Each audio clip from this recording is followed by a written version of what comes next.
Free audio post-production by alphonic.com. What's up, y'all? You already know what time it is. I'm trying to drop these every Monday. This might end up coming out on Tuesday. But regardless, I hope everybody had a great week. It's time for a new episode. My name is Caitlin. You can call me Kate. I'm a jack of all trades, master of none. I'm passionate about life, music, and human connection. And this is my podcast where I talk about anything and everything. And I'm calling it Dude. What was I talking about? So there's been something that's been on my mind heavy. And I don't know if it's just getting older. Like, I'm so dramatic. I'm literally only 25. But I don't know if it's because I've been getting older or what. But I've been self-reflecting a lot. And one thing I've been self-reflecting on the most is relationships, right? Something that's been heavy on my mind for the past, 2 years. But now that I have, this platform that I can talk about stuff like this, I figured I wanted to share some notes with you guys and some things that have stayed on my mind heavy for the past couple of years and kind of give you guys my unsolicited opinion and get your unsolicited opinions in the comments or to my DMs. So when I think about when I first started dating, right, I didn't really know what I was looking for. I didn't really care. You know, when you first start dating, it's just it's kind of whatever. It's, you're just dating to date. You're dating for funsies. When I was dating in high school, it was mostly for the title. I wanted to be able to say oh yeah, that's my girlfriend and blah, blah, blah, blah, blah, right? So when you're young, dating is more like that. It's more about the title. It's more about, prom's coming up and you want to date for the prom. You know what I'm saying? But now that I've hit my mid-20s, there's specific things that I'm looking for, and there's specific things that I will not tolerate anymore and I'm not okay with. Of course, there's the big stuff, right? Like cheating, abuse, mental, physical, emotional, any of that, of course. But there's also just little things, right? There's little things that bother me. I want to be an addition to her life. I don't want to be her whole life. That's a big one for me. I'm very attracted to women that have their own lives, that have their own careers, that have their own friends, and don't make me the center of their universe.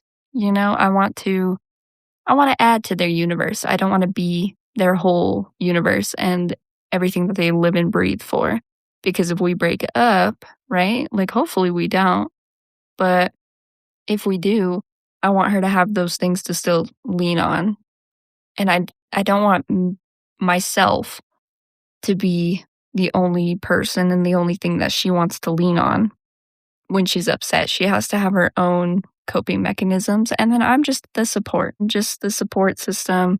I'm just there to help, but I'm not there to solve, if that makes sense. I'm there for the moral support, essentially. I don't want to have to be someone's whole universe and someone's, I don't know, sense of worth. I don't ever want her to feel like she has no worth without me, because she had worth before me and she has worth after me, right?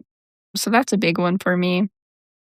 Of course, there's the big ones like lying and all this other stuff that I'm just not okay with, but it's the little things that I realized now that I've gotten even older and I've been through, situationships, relationships, whatever you want to call them, for the past, 6 years, right?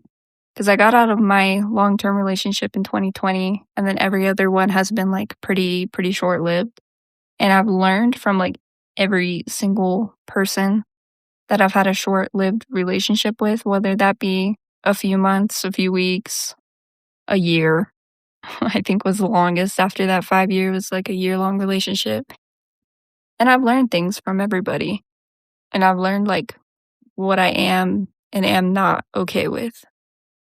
I don't know, when I really think, I think too far ahead, because when I really think about the future, I just want someone that I can vibe with forever. I want to be her best friend. I want to be the person that she calls and that she leans on, more than her other friends. And I want to be the person that she trusts more than anybody else, in the future. This is what I want, right?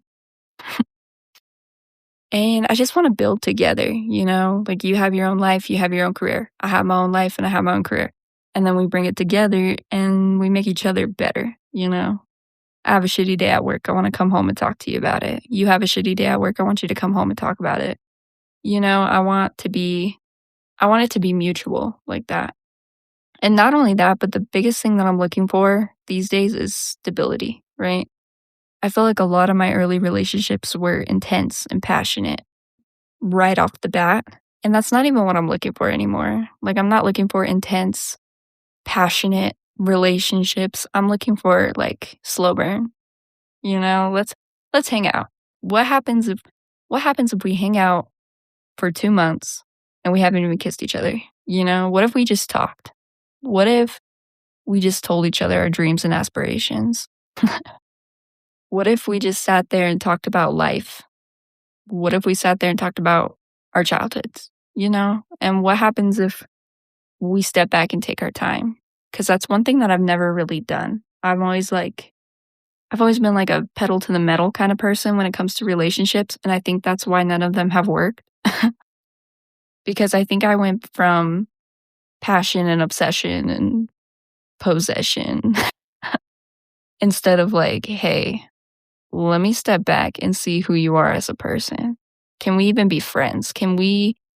Are we capable of being friends that turn into lovers, not lovers that turn into friends? Because it's so much harder when you start dating in a passionate setting like that. It's so much harder to go from that to like, oh shit, I never knew that about you, you know?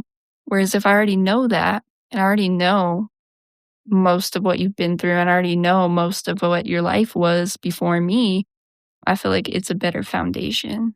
So I don't know. I think I want to kind of switch up how I've been dating and talking to women. I think I want to make it more intentional, you know, just kind of step back and get to know them more. And that should have been a given from the jump, you know, but like I said, I'm a very passionate person, so if I feel strongly for someone or if I feel like a strong physical connection, I would always chase that.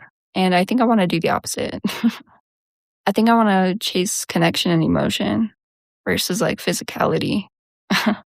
And like I said, that's common sense, right? That's something that I should have known from the start, but it's something that I figured out now. I'm like, actually, I don't think I don't think I ever really tried to get to know these people prior, you know?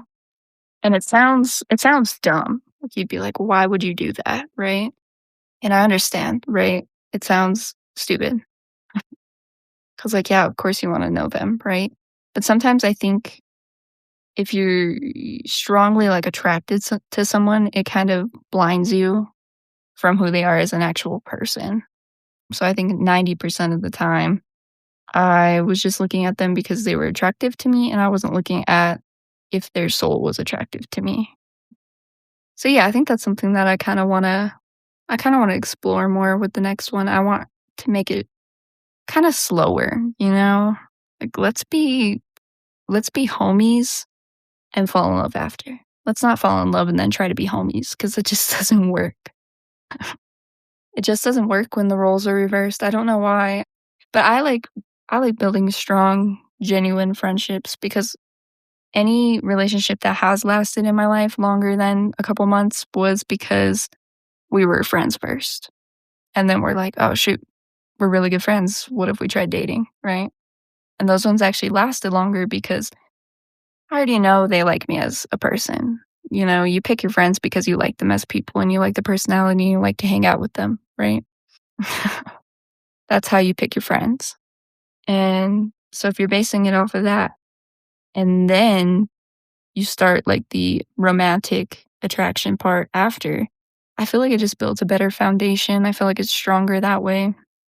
And I feel like it's more prone to last. But if you would have tried to tell younger Caitlin that, she would have been like, yeah, whatever, dude. Nah. And it's funny too, because it's like an epiphany that I've had for whatever reason. I was like, dang, I think I was chasing the wrong things. I think I was chasing physicality and lust more than I was chasing love. And I thought I was chasing love. but they get like blurred together sometimes when you're just attracted to someone physically and you're not attracted to them mentally and emotionally. So I want to be attracted to them mentally and emotionally and then build the physicality on top. That's kind of where I wanted to be. I was talking to a friend the other day, right? And I was like, I just want my life to be boring. I want my friends to call me and be like, hey, what's been going on in your life? And I don't want to have 6,000 stories. I want it to be boring. I want it to be like, oh, I went to work and then I came home to my dogs and my wife. You know what I'm saying? My wife, that's not my wife because I'm scared of marriage. Anyway, that's a whole nother topic. And I just want to stay with the same person for forever, bro. Like, I'm tired of it. If I have to ask one more person what their favorite color is, I'm going to crash out. And actually, I don't ask those kinds of questions. I don't normally ask, like what's your favorite color? Because you could kind of tell what someone's favorite color is, if you walk into their house and they have a lot of green decorations, right? Or if their whole bed set is pink. Yeah, you can kind of gauge. Like, you walk into my room, right? And it's black and red. So clearly my favorite color is red because black is a shade. It's not a color. And so you can find out like the smaller things later, but I actually ask like deeper questions now. Like, are you close to your family? Because I don't know, dude. I feel like that's important too. Because one thing that nobody ever talks about is people that were raised from love versus people that were raised from survival. Me personally, right? Like, my family's not perfect. I would say, we got some dysfunctional tendencies here and there. But I was raised, like, the baseline, I was raised from love, I had 2 loving parents that cared about me and loved me and protected me and did all that they could for me, right? And so I genuinely think that some people do have good intentions in life, right? I'm not a completely guarded person. I don't think everyone's out to get you. And I think it's okay to be vulnerable and, like, test the waters and, try to gauge if they're going to be somebody that can handle you or not, right? Whereas, like, women that were raised from survival, where they were raised thinking that everyone was out to get them, are the ones who are typically afraid to open up and afraid to be vulnerable with you. And I'm one of those people where I like deep conversations. I like vulnerable conversations. I don't want to just know your favorite color. I want to know why it's your favorite color. My favorite color is red because it's fiery, it's passionate, it's bright, it stands out, right? Like, I'm talking cherry red. Like, I'm talking like bright reds, not deep reds. I like cherry reds because red itself can mean so many different things. It can mean love, it can mean lust, it can mean anger. There's so many different things that red can mean. So that's why it's my favorite color. My favorite color is not red just because it's red. And that's the types of conversations that I like to have. And I feel like it's kind of hard to do that with someone that's been raised from survival, because you'll say, oh, like, why is your favorite color green? Well, I just like it. Well, why is your favorite color blue? I just like it. Okay. You've never thought about it? Because I'm sure you have. I don't know. I feel like everybody has a reason for everything in their life. And if they're willing to tell me, 10 times more attracted to them than I would be if they are unwilling to tell me. Like, I might not always know what to say, and sometimes I say dumb stuff, right? Sometimes I'm just stupid, and I say dumb things. But it's mostly because I just don't know what to say or how to say it. But I do like when women can open up to me and be like, well, my favorite color is blue because it represents sadness. It represents happiness, the ocean. Like, tell me something deeper. Tell me something deeper about you. But that also, I think, is because I came from love and because I came from a place where I can be like, you can express your emotions. It's okay. And that didn't just come like from my parents. That came from friends too. My platonic friendships were very open with each other. We're very vulnerable with each other. I didn't actually used to be affectionate until recently. And now I hug my friends every chance that I get. I straight up hug my friends. I squeeze them. I hold on to them. Because I didn't do that until my 20s. And then I realized I was like, you know what? Affection isn't scary. Vulnerability isn't scary. Being affectionate and vulnerable with the wrong people is scary. So that's why you should get to know these people before you get there, right? So that's what I started to realize. I was like, I think I want to start, I don't know. I've always seen myself as someone who dated intentionally, but now I really want to date intentionally. I want to make sure that the next woman that I'm talking to is going to stick around for a long time, you know? Because I don't know. I feel like anytime I start talking to somebody or anytime I get into a relationship, it's like I'm always gearing up for them to leave, you know? Like I'm always getting ready for them to run. I'm almost timing when they're going to run, when they're going to leave, when they're going to abandon me, you know? And I don't want to feel like that anymore. I want consistency. I want stability. I want someone who's like, you know what? Sometimes you're dumb. Sometimes you say shitty things, but I'm choosing to love you because I love who you are as a person. Not because I'm physically attracted to you, not because it's a lustful thing for me or whatever. I want them to be like, I like you as a person, and I want you to know that I like you as a person and that I'm choosing to stay and I'm choosing you over anything, over anybody, right? And it doesn't sound like a lot to ask for. It sounds like bare minimum to me. But I realize that that's hard for some people. Some people, it's more difficult. It's not so black and white. It's not so logical, you know? I'll say one thing and they're like, oh, nope, I'm out. And that has more to do with them than it will ever have to do with me. And I found that out a long time ago.